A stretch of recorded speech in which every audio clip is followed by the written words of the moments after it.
बहुत समय पहले की बात है। एक गांव में रमेश नाम का एक गरीब आदमी रहता था।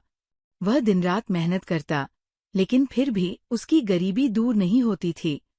उसकी छोटी सी झोपड़ी थी और खाने के लिए मुश्किल से 2 वक्त की रोटी जुटा पाता था। एक दिन जब रमेश जंगल में लकड़ियां इकट्ठा कर रहा था, तभी उसने एक बूढ़े साधु को देखा, जो बहुत थके और भूखे लग रहे थे। रमेश ने अपने पास जो भी रोटी थी, वह साधु को दे दी।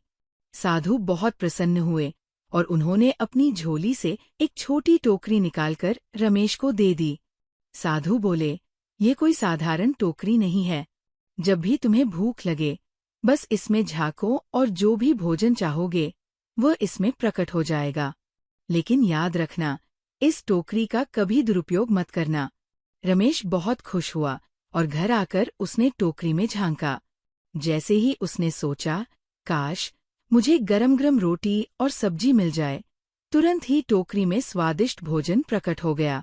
उसने खुशी खुशी खाना खाया और अगले दिन से टोकरी की मदद से गांव के गरीबों को भी भोजन देने लगा।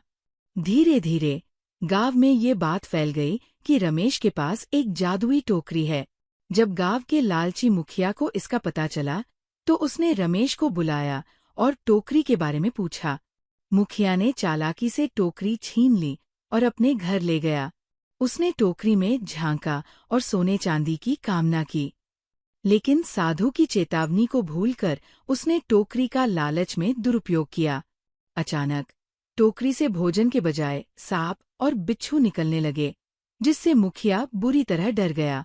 उसने घबराकर टोकरी को फेंक दिया और भाग खड़ा हुआ। टोकरी वापस रमेश के पास आ गई और उसने साधु की दी हुई सीख को याद रखा।